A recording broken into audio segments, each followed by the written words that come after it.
नमस्कार। म हजुरहरूकै जेन्जी मित्र प्रदीप पौडेल।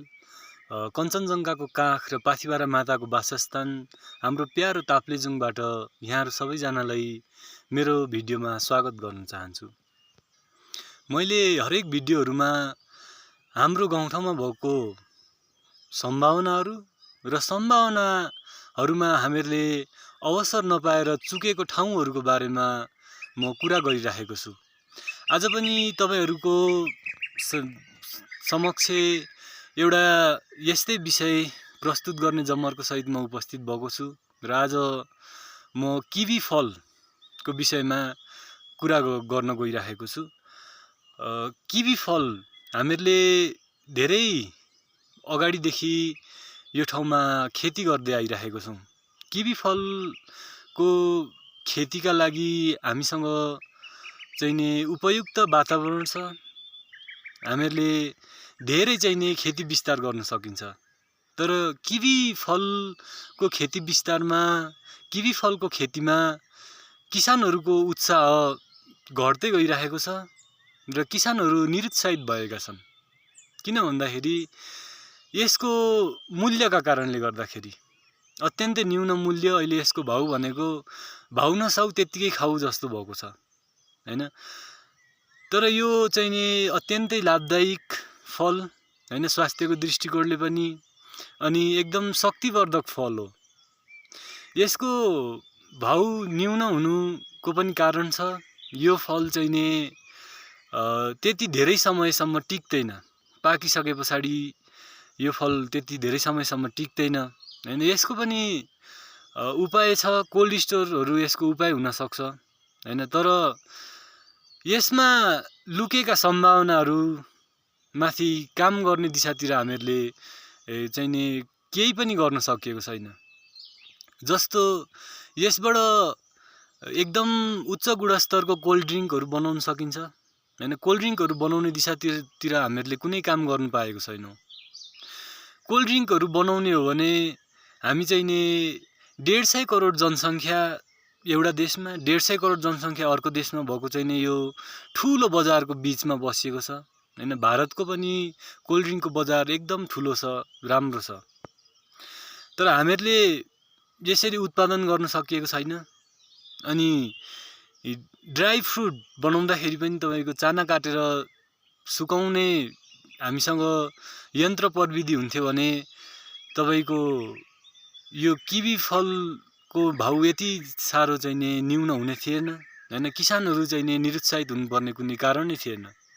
तर त्यो कामहरू पनि हामीहरूले गर्न सकेको छैनौँ। अनि किवी फलबाट चाहिँ नि यसको पाउडर बनाउने हो भने त्यो पाउडरको पनि माग राम्रो छ, हैन। चाहिँ नि अन्तर्राष्ट्रिय बजारमा पनि त्यसको डिमान्ड ठुलो छ। तर हामीहरूले त्यस दिशातिर पनि कुनै काम गर्न सकेको छैनौँ। हामीहरूले कच्चा पदार्थहरू नै निर्यात गर्नु परेको छ र छिटै चाहिँ नि बिग्रिजाने अनि कोल्ड स्टोरहरूको पनि राम्रो चाहिँ नि पहुँच नभएको कारणले गर्दाखेरि हाम्रो किवी फलहरू त्यत्तिकै खेर गइरहेको छ र यस खेतीप्रति हामी चाहिँ नि निरुत्साहित हुनु परेको छ।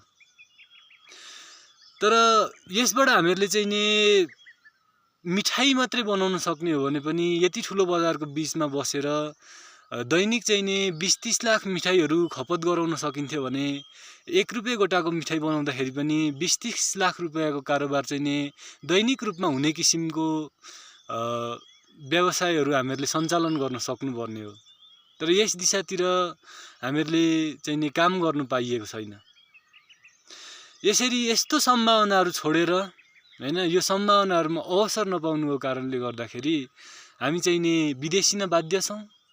हामीहरूले चाहिँ नि देशमा यी सम्भावनाहरू छोडेर जानु परेको कारणले गर्दाखेरि विदेशबाट हामीहरूले रेमिटेन्स त भित्राउँछौँ, हैन। विदेशबाट पैसा त हामीहरूले भित्राउँछौँ।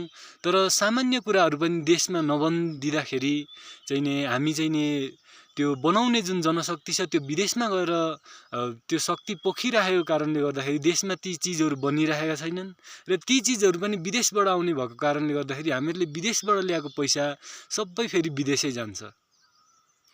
यस विषयमा हाम्रो चाहिँ नि गम्भीर ध्यानाकर्षण हुन जरुरी छ।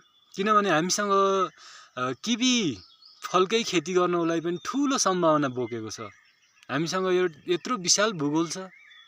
हामीसँग चाहिँ नि यो भूगोलको विशालताको बारेमा कुरा गर्दाखेरि तपाईको एउटा टोल, एउटा चाहिँ नि गाउँपालिका भित्रको साबिक वाडाको हैन, त्यो गाविसको पनि वाडाभित्र रहेका साना साना टोलहरू पनि भौगोलिक रूपमा हेर्ने हो भने उहिलेका चाहिँ नि सानातिना ठुटे राजाहरूको साम्राज्य जति ठुलो हुन्थ्यो त्यो भन्दा चाहिँ नि ठुला ठुला त हामीसँग टोलहरू छन्। र ती टोलहरूमा पनि धेरै यस्ता जमिनहरू चाहिँ नि बाँझा छन् जहाँ चाहिँ नि किवीको खेती राम्रोसँग गर्न सकिन्छ। अनि किवी खेती किन चाहिँ नि विस्तार गर्नु निरुत्साहित भइराखेको छ भन्दाखेरि यसको भाउ छैन र यसको भाउ बढाउनका लागि हामीहरूले यसका प्रोडक्टहरू निकालेर चाहिँ नि बजारमा माग अनुसार हामीहरूले सप्लाई गर्न सक्ने हो भने यसमा अहिले जुन चाहिँ नि सम्भावना किवीले बोकिरहेको छ यो भन्दा 1000 गुणा बढी सम्भावनाहरू यही फलले बोकिरहेको छ।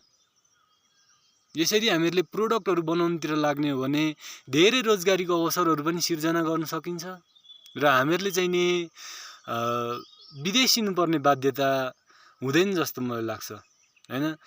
त्यसैले गर्दाखेरि हाम्रो सम्भावनाहरू भित्र लुकेका सम्भावनाहरू भित्रका सम्भावनाहरूलाई खोजौं हैन। यी सम्भावनाहरू भित्र अन्तर्निहित सम्भावनाहरूलाई प्रस्फुटनको खाँचो छ, यिनीहरूलाई प्रस्फुटन गरौं।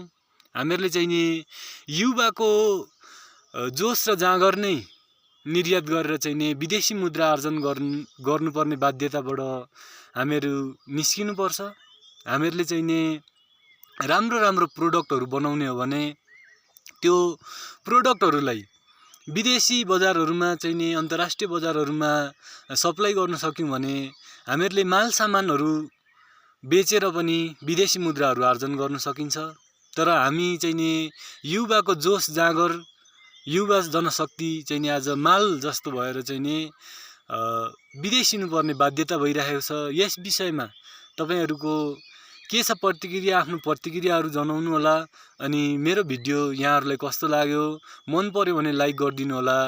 कमी कमजोरीहरू छन् भने सल्लाह सुझावहरू दिनु होला अनि चाहिँ नि शेयरहरू गरिदिनु होला।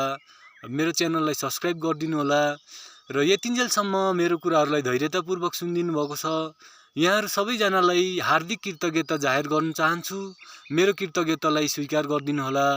सबैजनाको जय होस्। धन्यवाद। नमस्कार।